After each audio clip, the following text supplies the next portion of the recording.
Hello students, வணக்கம். Welcome to PSZ Chemistry channel for easy learning. இன்னைக்கு நம்ம alcohols, phenols and ethers chapterல இருந்து in-text question 7.6 7.7 பார்க்க போறோம். So first 7.6 பார்க்கலாம். Give structures of the products you would expect when each of the following alcohol reacts with A, HCl, zinc chloride, B, HBr, and C, SOCl2. 1 butane 1 all, 2 2-methyl butane 2 all. So question என்ன கேக்குறாங்க? இந்த 1 butanol இந்த A reagent கூட react பண்ணும்போது என்ன product, B ஓட react பண்ணும்போது என்ன ப்ராடக்ட், C ஓட react பண்ணும்போது என்ன ப்ராடக்ட். அதே மாதிரி 2-methyl butane 2 all இந்த reagents கூட react பண்ணும்போது நம்மளுக்கு என்ன ப்ராடக்ட் வந்து கிடைக்குது அப்படின்னு கேக்குறாங்க. சரி, நம்ம இப்ப வந்து 7.6ல ஃபர்ஸ்ட் பியூட்டனாலுக்கு போடுவோம். Butane 1 all. சரியா, நான் பக்கத்துல அதனுடைய ஃபார்முலா ஸ்ட்ரக்சர் எழுதுறேன். CH2 CH2OH. ஸோ இது வந்து பியூட்டன் 1 all. இப்போ நம்ம ஃபர்ஸ்ட் ரியேஜென்ட் கூட இதை ட்ரீட் பண்ணுவோம். ஃபர்ஸ்ட் ரியேஜென்ட் எது? HCl, zinc chloride. ஸோ இது பார்த்தோம் அப்படின்னா நம்ம வந்து லூகாஸ் டெஸ்ட் அப்படின்னு சொல்லலாம். ஸோ லூகாஸ் டெஸ்ட் வந்து பிரைமரி, செகண்டரி, டெர்ஷரி ஆல்கஹாலை டிஃப்ரென்ஷியேட் பண்றதுக்காக நம்ம செய்யக்கூடிய ஒரு டெஸ்ட். ஸோ நம்ம எடுத்துக்கிற ஆல்கஹால் வந்து டெர்ஷரி ஆல்கஹாலா இருந்ததுன்னா உடனே வந்து டர்பிடிட்டி அப்பியர் ஆகும். செகண்டரி இருந்ததுன்னா கொஞ்சம் ஒரு ஃபியூ செகண்ட்ஸ் கழிச்சு டர்பிடிட்டி அப்பியர் ஆகும். இதே பிரைமரி ஆல்கஹாலா இருந்ததுன்னா இனிஷியலா நம்மளுக்கு டர்பிடிட்டி அப்பியர் ஆகாது. ஆனா நம்ம அதை ஹீட் பண்ணும்போது கொஞ்சம் கொஞ்சமா டர்பிடிட்டி அப்பியர் ஆகும். ஸோ நம்ம இது பியூட்டன் 1 ஆலுக்கு போவோம். ஸோ பியூட்டன் 1 ஆல் அப்படின்றது இது ஒரு பிரைமரி ஆல்கஹால். அப்ப நம்ம இந்த ரியேஜன்ஸ் ஆட் பண்ண உடனே நமக்கு டர்பிடிட்டி வராது. ஆனா நம்ம ஹீட் பண்ணும் பொழுது நம்மளுக்கு டர்பிடிட்டி அப்பியர் ஆக ஆரம்பிக்கும். ஸோ அதனால நம்ம ரெண்டுமே வந்து எழுதுவோம்.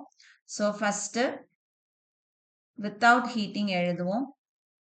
CH2 CH2OH.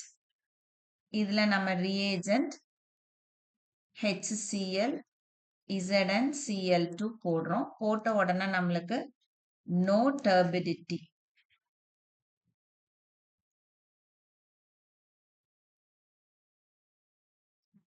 No turbidity appears at room temperature.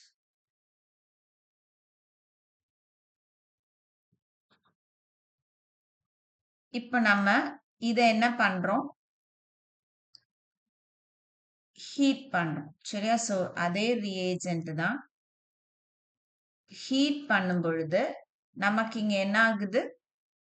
இதுல இருக்கக்கூடிய இந்த OHம் இந்த Hம் வாட்டரா ரிமூவ் ஆயிட்டு நமக்கு CH3 CH2 CH2 CH2 Clன்னு ஃபார்ம் ஆகும். ஸோ இந்த குளோரைடு ஃபார்ம் ஆகும் பொழுது நம்மளுக்கு கொஞ்சம் கொஞ்சமா டர்பிடிட்டி அப்பியர் ஆக ஆரம்பிக்கும். ஸோ இதுக்கு பேர் வந்து பியூட்டைல் குளோரைடு அல்லது 1 குளோரோ பியூட்டேன், ரெண்டுமே ஒண்ணுதான். 1 குளோரோ பியூட்டேன். சரி, அடுத்தது பிக்கு போவோம். பி வந்து என்ன கொடுத்திருக்காங்க? HBr கொடுத்திருக்காங்க. ஸோ ரியேஜென்ட் வந்து HBr கூட இந்த பியூட்டேன் 1 ஆல் நம்ம போடும்போது என்ன ஆகுது? So CH3 CH2 CH2 CH2 OHல HBr. சரியா? ஸோ இப்போ இது என்ன ஆகும்? இதுல இருக்க இந்த OHம் Hம் வாட்டரா நமக்கு ரிமூவ் ஆயிடுது. ஸோ நமக்கு என்ன ஃபார்ம் ஆகும்? இந்த Br இந்த OH பதிலா. ஸோ இந்த இடத்துல வந்து ஒரு நியூக்ளியோஃபிலிக் சப்ஸ்டிடியூஷன் நடக்கும். CH3 CH2 CH2 CH2 Br. So இதனுடைய பேரு 1 புரோமோ பியூட்டேன். அடுத்தது தேர்ட் ஒன் என்ன கொடுத்திருக்காங்க நமக்கு? SOCl2 கொடுத்திருக்காங்க. thionyl chloride கொடுத்திருக்காங்க. ஸோ C வந்து SOCl2. ஸோ நம்ம பியூட்டேன் 1 CH3 இது வந்து அல்கில் ஹாலைட்ஸ் வந்து ஆல்கஹால் வந்து ப்ரிப்பேர் பண்றதுக்கான ஒரு மெத்தட். OH இதுல நம்ம thionyl chloride in presence of pyridine heat பண்றோம் அப்படின்னா இது என்ன ஆகும்?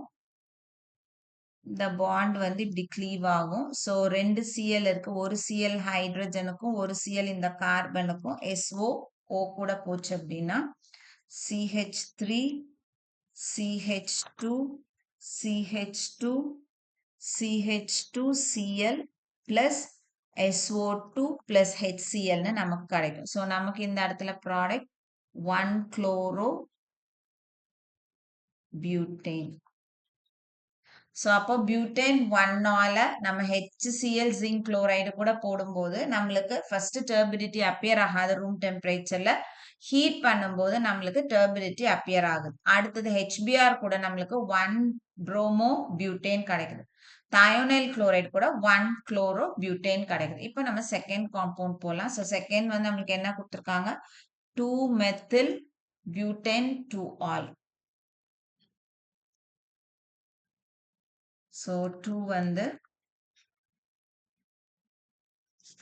2 மெத்தில் பியூட்டன் 2ஆல். ஸோ ஸ்ட்ரக்சர் எழுதிக்கும் பக்கத்துல.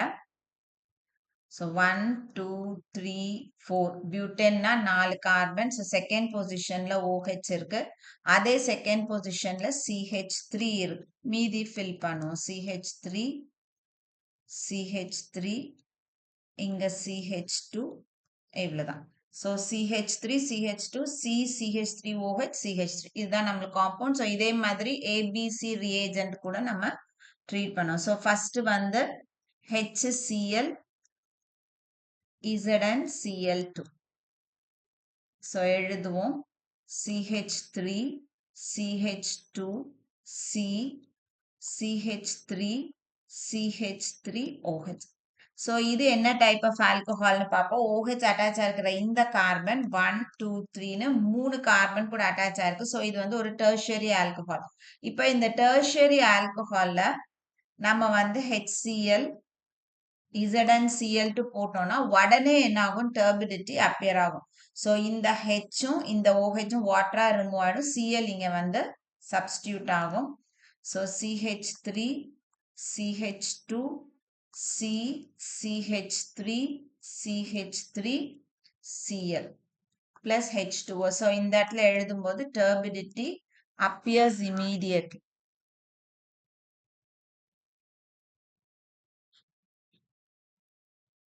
Turbidity appears immediately. சரியா? ஸோ அடுத்தது பிக்கு போவோம். பி வந்து HBr கூட நம்ம ட்ரீட் பண்ணும்போது இப்ப இங்க எழுதும்போது CH3 CH2 C CH3 CH3 OH plus HBr. So இங்கே என்ன ஆகும்? ஆட்டோமேட்டிக்கா இந்த H OH வாட்டரா போயிடுது. Br இங்க வந்து சப்ஸ்டியூட் ஆகும். ஸோ அப்ப நமக்கு ப்ராடக்ட் வந்து CH3 CH2 C CH3 CH3 இந்த இடத்துல Br plus H2O. சரி, பேர் எழுதிடுவோம். மேல நம்ம பேரும் எழுதாம வச்சிருக்கோம். ஸோ இதுல வந்து பேர் வந்து இங்க இருந்து நம்ம நம்பரிங் கொடுத்தோம்னா செகண்ட் பொசிஷன்ல Cl இருக்கு. அப்போ 2 குளோரோ, அதே செகண்ட் பொசிஷன்ல மெத்தில் குரூப் இருக்கு. So 2 methyl butane. இங்க அதே மாதிரி பேர் எழுதுவோம். இங்க வந்து செகண்ட் பொசிஷன்ல Br இருக்கு. So 2 promo 2 methyl butane. இப்போ சிக்கு போவோம். C வந்து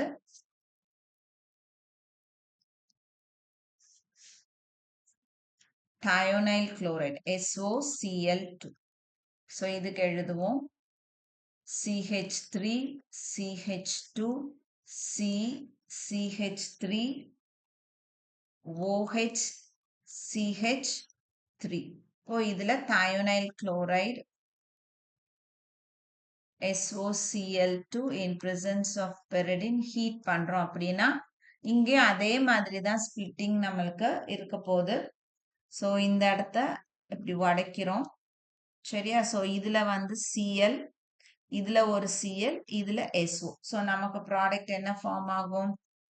CH3 CH2 C CH3.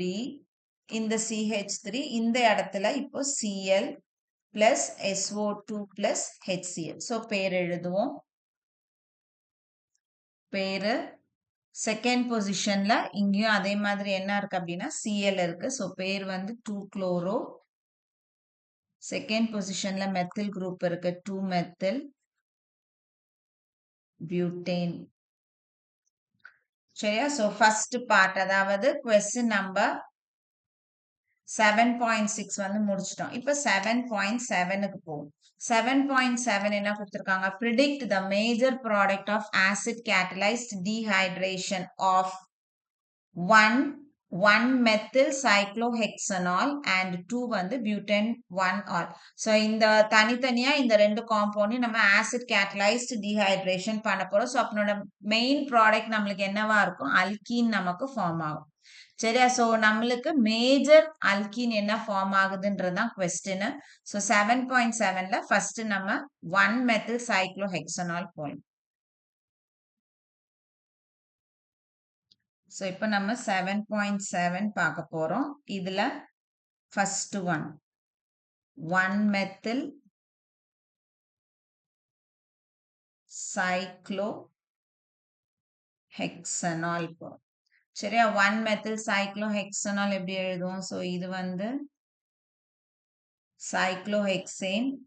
இதுல ஃபர்ஸ்ட் பொசிஷன்ல நம்மளுக்கு OH-ம் இருக்கு. அதே ஃபர்ஸ்ட் பொசிஷன்ல நமக்கு CH3-யும் இருக்கு. ஸோ இது 1-methyl cyclohexanol. இப்போ இதை நம்ம ஆசிட் கேட்டலைஸ்டு டீஹைட்ரேஷன் செய்ய போறோம். ஸோ என்ன பண்ணணும்? இந்த இடத்துல H+ போடுவோம். வாட்டர் ரிமூவ் பண்ண போறோம். ஸோ இப்போ வாட்டர் ரிமூவ் பண்றதுக்கு நம்மளுக்கு இந்த OH அட்டாச் ஆயிருக்கக்கூடிய இந்த கார்பன் பக்கத்துல இருக்கக்கூடிய ஆல்பா கார்பன்ல இருக்கக்கூடிய ஹைட்ரஜனை ரிமூவ் பண்ணலாம். ஸோ அப்போ இந்த கார்பன் வந்து டைரக்டா இந்த கார்பன்ல அட்டாச் ஆயிருக்கு. ஸோ இதுவும் ஆல்பா கார்பன் தான். இந்த டைரக்டா இங்க அட்டாச் ஆயிருக்கு. இதுவும் ஆல்பா கார்பன் தான். இதுவும் ஆல்பா கார்பன். ஸோ இந்த சைக்ளோஹெக்சைல் ரிங்கை பொறுத்த வரைக்கும் எல்லா கார்பனுமே ஒரே மாதிரியான கார்பன். ஸோ இந்த ஆல்பா கார்பன்ல இருந்து ஹைட்ரஜனை ரிமூவ் பண்ணாலும் சரி, இந்த ஆல்பா கார்பன்ல இருந்து ஹைட்ரஜனை ரிமூவ் பண்ணாலும் நம்மளுக்கு ஒரே மாதிரி ப்ராடக்ட் தான் கிடைக்கப்போகுது. ஸோ அதனால நம்ம ஏதாவது ஒன்ன கன்சிடர் பண்ணிக்கலாம். இது பார்த்தோம் அப்படின்னா நம்மளுக்கு அதுல அந்த சைக்ளோஹெக்சைல்ல இருக்கக்கூடிய ஒரு சைட் குரூப், ஒரு சப்ஸ்டிடியூவன்ட் குரூப், அதுல இருந்து நம்ம ஆல்பா ஹைட்ரஜனை ரிமூவ் பண்ணோம்னா நம்மளுக்கு வேற ப்ராடக்ட் கிடைக்கும். அப்போ இந்த காம்பவுண்ட்ல இருந்து அதாவது 1-methyl cyclohexanolல இருந்து நம்ம வாட்டரை ரிமூவ் பண்ணும் பொழுது நம்மளுக்கு 2 விதமான ப்ராடக்ட் பாசிபிள் இருக்கு. ஸோ அந்த 2 ப்ராடக்ட்டையும் நம்ம எழுதிட்டு நம்ம ஜெய்ட்ஸப் ரூல் அப்ளை பண்ணி மேஜர் ப்ராடக்ட் எது அப்படின்றத எழுதுவோம். ஸோ ஃபர்ஸ்ட் நம்ம இந்த சைட்ல இருக்கக்கூடிய இந்த ஆல்பா ஹைட்ரஜனை ரிமூவ் பண்ணும் சரியா. ஸோ இப்போ இதுல வந்து ஒரு ஹைட்ரஜன் இருக்குது அப்படின்னா இதுல இருக்க இந்த ஹைட்ரஜன் வெளியில போயிடும். இந்த OH-ஓட வெளியில போயிடுதுன்னா இந்த எலக்ட்ரான்ஸ் இங்க ஷிஃப்ட் ஆகும். ஸோ நம்மளுக்கு என்ன ப்ராடக்ட் கிடைக்குது அப்படின்னு எழுதுவோம். அப்போ இந்த மெத்தில் குரூப்பை நம்ம டிஸ்டர்ப் பண்ணல. அந்த மெத்தில் குரூப் அப்படியே இருக்க போகுது சரியா. இப்ப டபுள் பாண்ட் இந்த கார்பனுக்கும் இந்த கார்பனுக்கும் நடுவுல இப்படி ஃபார்ம் ஆகும். ஸோ இது ஒரு ப்ராடக்ட். இன்கேஸ் நீங்க வந்து இதை நான் ரிமூவ் பண்றேன் அப்படின்னா சரியா, இந்த பக்கம் இருக்கக்கூடிய இந்த ஹைட்ரஜனை நான் ரிமூவ் பண்ணணும் அப்படின்னு நினைச்சேன்னா அந்த ப்ராடக்டையும் நம்ம ஒரு தடவை எழுதுவோம். ஸோ இந்த ஹைட்ரஜன் இப்படி வெளியில போயிடுதுன்னா இதுல இருக்கிற எலக்ட்ரான்ஸ் இந்த பக்கம் ஷிஃப்ட் ஆகும். ஸோ நம்ம ப்ராடக்ட் எப்படி எழுதலாம்? இந்த CH3 டிஸ்டர்ப் பண்ணல அப்படியே இருக்கு. அப்ப டபுள் பாண்ட் இந்த கார்பனுக்கும் இந்த கார்பனுக்கும் நடுவுல இப்படி வரும். சோ இப்ப நம்ம இதுக்கு வந்து பேர் குடுக்குறோம் அப்படின்னா, நம்ம பேர் குடுத்து பார்ப்போம். அப்ப சேமா, டிஃபரெண்ட்டா அப்படின்றது நம்மளுக்கு தெரிஞ்சிரும். சோ இப்ப இந்த இடத்துல நம்ம நம்பர் குடுப்போம். 1 சோ இது 2, 3, 4, 5, 6. சோ அப்ப ஃபர்ஸ்ட் பொசிஷன்ல மெத்தில் குரூப் இருக்கு. அதனால 1 மெத்தில். சரியா? இது சைக்ளோஹெக்சீன். சைக்ளோஹெக்சீன். இதுக்கு பேர் குடுப்போம். இதுவும் 1, 2, 3, 4, 5, 6. அப்போ இங்கேயும் ஃபர்ஸ்ட் பொசிஷன்ல மெத்தில் இருக்கு. So 1 methyl cyclohexene. சோ பார்த்தோம் அப்படின்னா ரெண்டுமே ஒரே காம்பவுண்ட் தான். அதனால நீங்க வந்து இந்த ரெண்டுத்துல ஏதாவது ஒண்ணு எழுதுனா போதும். நீங்க வந்து இந்த சைடுல இருக்கக்கூடிய ஹைட்ரஜன் எடுத்தீங்கன்னா இந்த ப்ராடக்ட் எழுதணும். இந்த சைடுல இருக்கக்கூடிய ஹைட்ரஜனை எடுக்கிறீங்க அப்படின்னா இந்த ப்ராடக்ட் எழுதணும். சோ இது ரெண்டுமே ஒரே ப்ராடக்ட் தான். நம்ம 2 டிஃபரண்ட் சைடுல எடுத்து காமிச்சிருக்கோம். இப்போ அடுத்ததுக்கு வரோம். அடுத்தது வந்து இந்த கார்பன்ல இருந்து சரியா? இந்த CH3 இருக்கு இல்லையா? இந்த கார்பன்ல இருக்கக்கூடிய ஒரு ஹைட்ரஜன நம்ம ரிமூவ் பண்ணணும். சோ நான் இத வந்து 2ன்னு எழுதுறேன். இதுல ஒரு ஹைட்ரஜன நம்ம காமிக்கிறோம்னா என்ன ஆகும்? இந்த ஹைட்ரஜன் போயிருதுன்னா, இந்த எலக்ட்ரான் பேர்ஸ் இங்க ஷிஃப்ட் ஆகும். அப்ப இந்த கார்பனுக்கும் இந்த கார்பனுக்கும் நடுவுல டபுள் பாண்ட் வரும். சோ நமக்கு ப்ராடக்ட் என்ன கிடைக்கும்? பிளஸ் இந்த இடத்துல இப்ப என்ன வந்துருது? டபுள் பாண்ட் CH2ன்னு நமக்கு கிடைக்கும். சரியா? இப்ப இதுக்கு பேர் எழுதுவோம். இது வந்து மெத்திலின் பார்ட். அப்ப ஃபர்ஸ்ட் பொசிஷன்ல மெத்திலின் இருக்கு. அதனால 1 மெத்திலின் சைக்ளோஹெக்சேன். சரி, அப்ப நம்மளுக்கு 2 ப்ராடக்ட் தான் கிடைக்குது. ஒண்ணு 1 மெத்தில் சைக்ளோஹெக்சீன் கிடைக்கும். இன்னொன்னு 1 மெத்திலின் சைக்ளோஹெக்சேன். அப்ப இதுல எது வந்து மேஜர் ப்ராடக்ட் அப்படின்னு நமக்கு தெரியும். சோ ஜெய்ட்ஸப் ரூல் படி C டபுள் பாண்ட் C. சரியா? C டபுள் பாண்ட் C இருக்குன்னா, இந்த கார்பன்ல இந்த டபுள் பாண்டட் கார்பன்ல எந்த டபுள் பாண்டுக்கு வரும்பொழுது அதிக நம்பர் ஆஃப் சப்ஸ்டிடியூவன்ட்ஸ் நம்ம பார்க்குறோமோ, அந்த காம்பவுண்ட நம்ம என்ன பண்ணணும் அப்படின்னா மேஜர் ப்ராடக்ட்டா எடுக்கணும். இப்ப இங்க பார்க்குறோம். இந்த இந்த ப்ராடக்ட்டுக்கு பார்க்குறோம். சோ இது C டபுள் பாண்ட் C. இதுல இந்த பக்கம் நம்மளுக்கு வெறும் 2 ஹைட்ரஜன் மட்டும் தான் இருக்கு. இந்த பக்கம் பார்த்தோம் அப்படின்னா நம்மளுக்கு ஒரு பெரிய குரூப் இருக்கு. ஆனா இத எடுத்துக்கிறோம். இது ஒரு கார்பன், இது ஒரு கார்பன். சோ இந்த கார்பன்ல ஒரு CH3 குரூப் இருக்கு. இந்த பார்ட் பார்த்தோம்னா மீதி இருக்கக்கூடிய பார்ட். சோ அதிக சப்ஸ்டிடியூவன்ட்ஸ் யாருக்கு இருக்கு அப்படின்னா, இதுக்கு தான் அதிக சப்ஸ்டிடியூவன்ட்ஸ் இருக்கு. சோ மேஜர் ப்ராடக்ட் எதுவா இருக்கணும்? இதுவா இருக்கும். சரியா? சோ நம்ம வந்து இந்த மாதிரி மோர் தென் 1 அல்கீன் நமக்கு ஃபார்ம் ஆகுதுன்னா, அங்க ஜெய்ட்ஸப் ரூல் அப்ளை பண்ணு. ஜெய்ட்ஸப் ரூல் அப்படின்னா C டபுள் பாண்ட் Cக்கு எந்த காம்பவுண்ட்ல 2த்துலயுமே C டபுள் பாண்ட் C இருக்கும். இந்த 2த்துல எந்த காம்பவுண்ட்ல அதிக நம்பர் ஆஃப் சப்ஸ்டிடியூவன்ட்ஸ் இருக்குதோ, அதுதான் வந்து மேஜர் ப்ராடக்ட்டா இருக்கும். சரியா? சோ இது வந்து 1க்கு. இது வந்து acid catalyse dehydration of 1 methyl cyclohexanol. இப்ப நம்ம 2வது காம்பவுண்டுக்கு போவோம். 2வது நம்மளுக்கு என்ன குடுத்திருக்காங்க? பியூட்டன்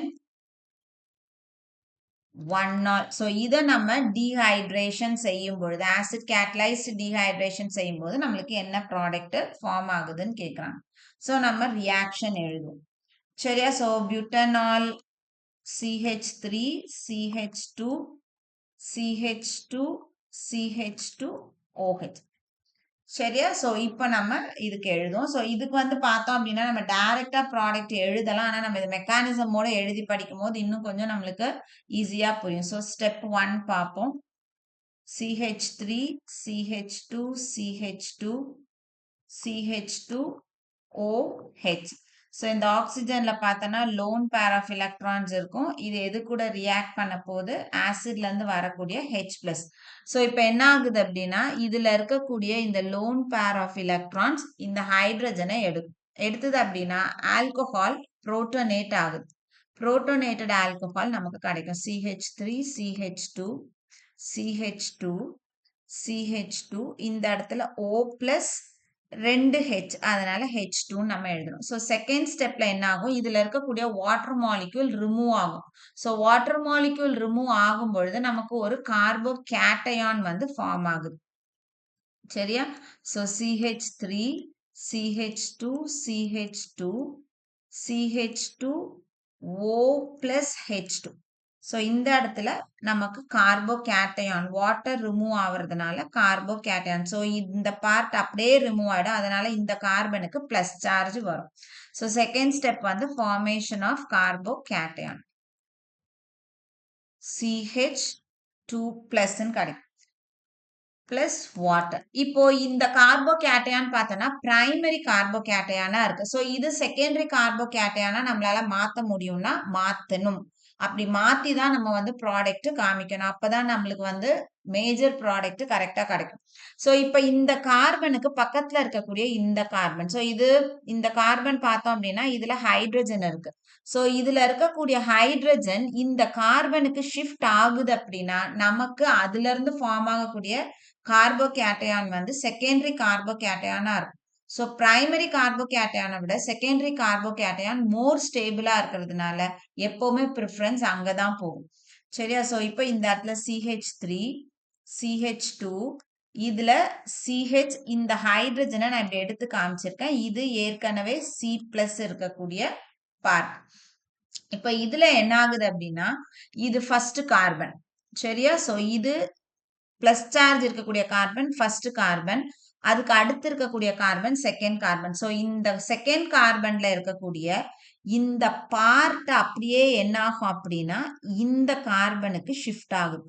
அப்ப இந்த இடத்துல 1க்கும் 2க்கும் நடுவுல ஹைட்ரைடு வந்து ஷிஃப்ட் ஆவறதுனால இதை நம்ம 1,2 ஹைட்ரைடு ஷிஃப்ட்னு சொல்லணும். இது எப்போ நம்ம வந்து இத பத்தி யோசிக்கணும்னா நம்ம கிட்ட இருக்கக்கூடிய இந்த கார்போகேட்டையானை விட ஷிஃப்ட் பண்ணதுக்கு அப்புறம் கிடைக்கக்கூடிய கார்போகேட்டையான் மோர் ஸ்டேபிளா இருக்கிற பட்சத்துல ஷிஃப்டிங் கொடுக்கணும். இல்ல என்கிட்ட இருக்கக்கூடியதே வந்து டெர்ஷியரி தான் இருக்குன்னா நம்ம அந்த இடத்துல போய் ஷிஃப்ட் பண்ண தேவையில்லை. ஏன்னா செகண்டரியை கம்பேர் பண்ணும்போது டெர்ஷியரி வந்து ஹைலி ஸ்டேபிள். இல்ல எனக்கு டெர்ஷியரியே போக முடியாது, செகண்டரியோட நின்னுடுச்சு, செகண்டரியே எனக்கு வந்து ஹைலி ஸ்டேபிள்னா அதோட நிறுத்திக்கணும், ஷிஃப்ட் காமிக்க தேவையில்லை. ஆனா பிரைமரில இருந்து என்னால செகண்டரிக்கு போக முடியும்னா கண்டிப்பா நம்ம என்ன பண்ணணும், ஷிஃப்ட் காமிச்சு ஸ்டேபிள் கார்போகேட்டையான் கொடுக்கணும். ஸோ 1,2 ஹைட்ரைடு ஷிஃப்ட் இந்த இடத்துல நடக்குது. ஸோ அப்படி ஹைட்ரைட் ஷிஃப்ட் ஆச்சுன்னா நம்மளுக்கு என்ன காம்பவுண்ட் ஃபார்ம் ஆகும்? CH3 CH2. இப்போ இந்த பார்ட் இங்க போனதுனால இந்த கார்பனுக்கு என்ன சார்ஜ் வந்துடும்? C+ வந்துடும். H இந்த இடத்துல இப்ப ஹைட்ரஜன் ஆட் ஆயிடுது, CH3ன்னு போகும். இப்போ பார்த்தோம் அப்படின்னா இது வந்து பிரைமரி. சரியா? இந்த இடத்துல பார்த்தோம்னா C+ இருக்கக்கூடிய கார்பன் டைரக்டா 2 கார்பன்ல அட்டாச் ஆயிருக்கு, அதனால செகண்டரி. ஸோ பிரைமரியை கம்பேர் பண்ணும்போது secondary is highly stable. சரியா? so secondary வந்து this is more stable. அதனால நமக்கு இந்த மோர் ஸ்டேபிள் செகண்டரி கார்போகேட்டையானை வச்சுதான் நம்ம என்ன பண்ண போறோம், அதுல இருந்து H வந்து ரிமூவ் பண்ண போறோம். சரியா? இப்ப 4க்கு போறோம். 4வது ஸ்டெப் CH3 CH. நான் இதுல இருக்க ஹைட்ரஜனையும் இப்படி பிரிச்சு காமிக்கிறேன். இது CH+, இதுல இருக்க ஹைட்ரஜனையும் பிரிச்சு காமிக்கிறேன். ஏன்னா இப்போ நம்மளுக்கு 2 பாசிபிலிட்டிஸ் இருக்கு. என்ன 2 பாசிபிலிட்டிஸ்? இந்த C+க்கு பக்கத்துல இருக்கக்கூடிய இந்த கார்பன்ல இருந்தும் நான் ஹைட்ரஜனை ரிமூவ் பண்ணலாம், இந்த சைட்ல இருக்கக்கூடிய கார்பன்ல இருந்தும் நான் ஹைட்ரஜனை ரிமூவ் பண்ணலாம். இப்போ நம்ம ஃபர்ஸ்ட் இதுல இருக்கக்கூடிய ஹைட்ரஜனை ரிமூவ் பண்ணலாம். ஸோ இது H+ வெளியில போயிடுச்சுன்னா இந்த எலக்ட்ரான்ஸ் இங்க ஷிஃப்ட் ஆகும். அப்போ நமக்கு என்ன ப்ராடக்ட் கிடைக்கும்? இங்க இருந்து அப்படியே நம்ம எழுதுவோம் CH3, இந்த CH2 அப்படியே இருக்கு. ஸோ CH2 CH, இப்ப டபுள் பாண்ட் CH2ன்னு கிடைக்கும் பிளஸ். இப்போ இன்கேஸ் நான் வந்து இதை ரிமூவ் பண்ணாம இதுல இருந்து நம்ம ரிமூவ் பண்றோம். ஸோ இது போகலாம், இது போச்சுன்னா இந்த எலக்ட்ரான்ஸ் இங்க ஷிஃப்ட் ஆகும். அப்ப டபுள் பாண்ட் எதுக்கும் எதுக்கும் நடுவில் நடக்கும்? இந்த கார்பனுக்கும் இந்த கார்பனுக்கும். அப்போ CH3 CH double bond CH CH3ன்னு நமக்கு ப்ராடக்ட் கிடைக்கும். ஸோ அப்போ 2 ஆல்கீன்ஸ் வந்து நமக்கு கிடைக்குது. இந்த 2ல ஒன்று தான் மேஜர் காம்பவுண்டா இருக்கும், இன்னொன்று வந்து மைனர் ப்ராடக்டா இருக்கும். எது மேஜர் எது மைனர் எப்படி கண்டுபிடிக்கிறது? ஜெய்ட்ஸெஃப் ரூலுக்கு போகணும். ஜெய்ட்ஸெஃப் ரூலுக்கு போறோம் அப்படின்னா இதுல பாக்குறோம், இந்த C டபுள் பாண்ட் Cக்கு 2 பக்கமும் எவ்வளவு சப்ஸ்டிடியூவன்ட் இருக்கு? இந்த பக்கம் 2 ஹைட்ரஜன் இருக்கு, இந்த பக்கம் ஒரு எத்தில் குரூப் இருக்கு. இதுக்கு வரும் 2 CH அதாவது சி டபுள் பாண்ட் சிக்கு 2 பக்கம் பார்த்தோம்னா, இதுல வந்து ஒரு மெத்தில் குரூப் இருக்கு. இதுலயும் ஒரு மெத்தில் குரூப் இருக்கு. அப்ப அதிக சப்ஸ்டிட்யூவன்ட் யாருக்கு இருக்குது அப்டின்னா, இதுல தான் அதிக சப்ஸ்டிட்யூவன்ட் இருக்கு. ஸோ அப்ப இதுதான் நம்மளுடைய மேஜர் ப்ராடக்ட்டா இருக்கும். இது நம்மளுடைய மைனர் ப்ராடக்ட்டா இருக்கும். சரியா? அப்ப வந்து நம்ம பேர எழுதுவோம். இதுக்கு வந்து என்ன பேரு குடுக்கலாம்? இது வந்து 1, 2, 3, 4. ஸோ பியூட்ல ஃபர்ஸ்ட் பொசிஷன்ல டபுள் பாண்ட் இருக்கு. ஸோ பியூட் 1 இன். இதுல செகண்ட் பொசிஷன்ல டபுள் பாண்ட் இருக்கு. பியூட் 2 இன். அப்ப பியூட் 2 இன் தான் நம்மளுக்கு மேஜர் ப்ராடக்ட். ஓகேவா? ஸோ நம்ம வந்து கொஸ்டின் என்ன கேட்டிருக்காங்கன்னா, மேஜர் ப்ராடக்ட் தான் கேட்டிருக்காங்க. ஸோ மேஜர் ப்ராடக்ட் இந்த மாதிரி நம்மளுக்கு பிரைமரி ஆல்கஹால் குடுத்துருக்காங்க. கொஞ்சம் லாங் பிரைமரி ஆல்கஹால் குடுத்துருக்காங்க அப்டின்னா, நம்ம டைரக்ட்டா இங்க பார்த்த உடனே நம்ம ஒரு ப்ராடக்ட்ட எழுதிருவோம். எப்படி எழுதுவோம்? இதுல இருக்கக்கூடிய இந்த OHயும், இதுல இருக்கக்கூடிய இந்த ஹைட்ரஜனையும் ரிமூவ் பண்ணி எழுதுவோம். நம்ம அப்படிதான் வந்து எத்தனாலுக்கு படிச்சிருப்போம். ஸோ CH3, CH2 இங்க CH போட்டுருவோம். இந்த ஹைட்ரஜனையும், இந்த OHயும் எடுத்துட்டோம்னா, டபுள் பாண்ட் CH2ன்னு நமக்கு கிடைக்கும். ஸோ இது நம்மளுக்கு ஒரு ப்ராடக்ட்டா கீழ ஃபார்ம் ஆகுது. சரியா? இது வந்து பியூட் 1 இதே பியூட் 1 நம்மளுக்கு இந்த இடத்துல ப்ராடக்ட்டா ஃபார்ம் ஆகுது. ஆனா அது நம்மளுடைய மேஜர் ப்ராடக்ட் கிடையாது. மேஜர் ப்ராடக்ட் அப்படின்றது எங்க வரும்? இந்த 2 கார்பனுக்கும் நடுவுல வரும். ஏன்னா இந்த இடத்துல என்ன ஆகுது? மோர் ஸ்டேபிள் கார்போகேட்டயான் செகண்டரி கார்போகேட்டயான் போய் அங்கருந்து நம்மளுக்கு ஒரு ஹைட்ரஜனை வெளியில எடுக்கும் பொழுது தான் மேஜர் ப்ராடக்ட் கிடைக்கும். ஸோ நம்ம எக்ஸாம்ல இந்த ப்ராடக்ட் எழுதணும்னா மார்க் கிடையாது. ஸோ அதனால இந்த ப்ராடக்ட் எழுதுனாதான் மார்க். ஸோ அதை எப்படி நம்ம கண்டுபிடிக்கிறது? கொஞ்சம் லாங் ஆல்கஹால் குடுக்குறாங்க அப்படின்னா, கண்டிப்பா வந்து நம்மளுக்கு பிரைமரில இருந்து செகண்டரிக்கு ஷிஃப்ட் இருக்கும். ஸோ அதனால கேர்ஃபுல்லா மெக்கானிசம் போட்டுட்டு, அதுக்கப்புறமா ப்ராடக்ட் எழுதுனீங்கன்னா, தப்பில்லாம ஆன்சர் எழுதலாம். இன்னொன்னு ஆர்கானிக் கெமிஸ்ட்ரி படிக்கும் பொழுது, எப்பவுமே ஒரு காம்பவுண்ட் எழுதுறீங்க அப்படின்னா, அந்த காம்பவுண்டுடைய ஐயூபேக் நேம் எழுதி பிராக்டிஸ் பண்ணுங்க. ஏன்னா, எப்பவும் எக்ஸாம்ல வந்து நம்மளுக்கு ஒரு ஃபார்முலாவ குடுத்துட்டு, அதுலருந்து ஐடென்டிஃபை பண்றதுக்கு கேட்கறது சான்ஸ் வந்து ரொம்ப குறைவு. எங்கனாலும் நம்மளுக்கு வந்து பேர் குடுத்துட்டு, அதுலருந்து தான் நம்ம ப்ராடக்ட் பிரெடிக்ட் பண்ண சொல்லுவாங்க. ஸோ பேர குடுத்துட்டாங்கன்னா, ஸ்ட்ரக்சர் எழுத தெரியணும். ஸோ எந்த அளவுக்கு நேமும், ஸ்ட்ரக்சரும் பிராக்டிஸ் பண்றீங்களோ, அந்த அளவுக்கு நீங்க வந்து கரெக்ட்டா எழுதலாம். ஸோ கண்டிப்பா இந்த வீடியோ உங்களுக்கு யூஸ்ஃபுல்லான வீடியோவா இருந்திருக்கும்னு நெனைக்கிறேன். வீடியோ பிடிச்சிருக்கு அப்டின்னா லைக் பண்ணுங்க, கமெண்ட் பண்ணுங்க, ஷேர் பண்ணுங்க. மறக்காம சேனல சப்ஸ்கிரைப் பண்ணுங்க. இதே மாதிரி இன்னொரு வீடியோவோட அடுத்த டைம் உங்கள பார்க்குறேன். Thank you.